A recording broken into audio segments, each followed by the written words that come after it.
تو قے اور الٹی سے روزہ فاسد نہیں ہوتا، روزہ نہیں ٹوٹتا۔ لیکن اس کی کچھ تفصیلات ہیں۔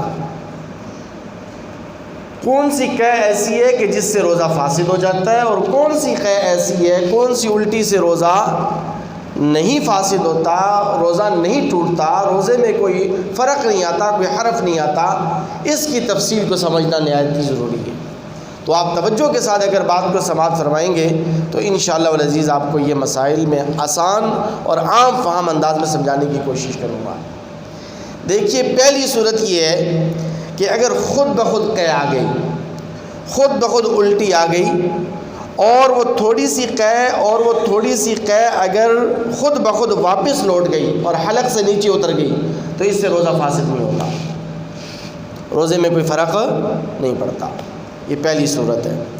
دوسری صورت یہ ہے کہ کسی نے جان بوجھ کر قے کی، قصداً اور عمداً قے کی، یعنی منہ میں انگلی ڈالی اور حلق کے اندر انگلی ڈال کے قے کی، الٹی کی، اس کو قصداً اور عمداً قے کہتے ہیں، اور وہ قے منہ بھر کر ہے تو اس سے روزہ فاسد ہو جائے گا، اس سے روزہ ٹوٹ جائے گا۔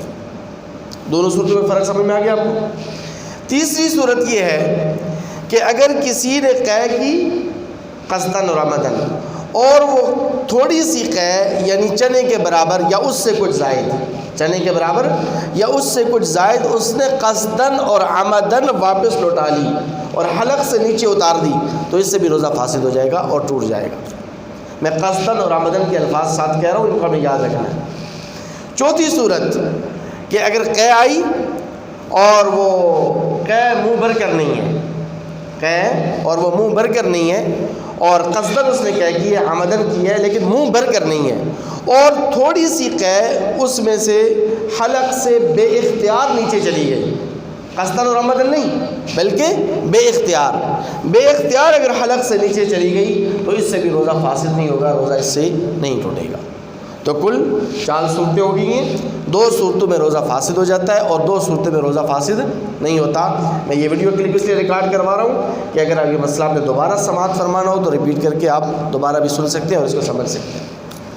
یہ تو مسئلہ ہو گیا قے کے متعلق۔ لیکن ایک اور چیز ہے اس میں، وہ بڑی اہم ہے کہ اگر کسی کو مسئلہ معلوم نہیں تھا اور قے کرنے کے بعد اس نے یہ سمجھا، اس کو قے آ گئی اور اس نے یہ سمجھا کہ میرا روزہ ٹوٹ گیا ہے، تو اب کیا حکم ہے؟